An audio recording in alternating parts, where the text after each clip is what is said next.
देखिए दोस्तों, ये मेरा लैपटॉप है और इसका जो फ़ैन है बहुत ही आवाज़ कर रहा है। जैसे लग रहा है कि कोई गाड़ी चल रही है, इस तरह का आवाज़ कर रहा है। तो इसको हम लोग कैसे ठीक करेंगे, तो इसके लिए हमने एक पूरा फुल वीडियो बनाया हुआ है। तो उस वीडियो को आप देख सकते हैं।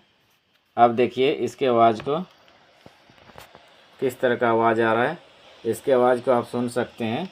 तो इसको कैसे सॉल्व करेंगे, तो इसके लिए मैंने एक पूरा वीडियो बनाया हुआ है। आप उस वीडियो को देखकर इसे आसानी से सॉल्व कर सकते हैं।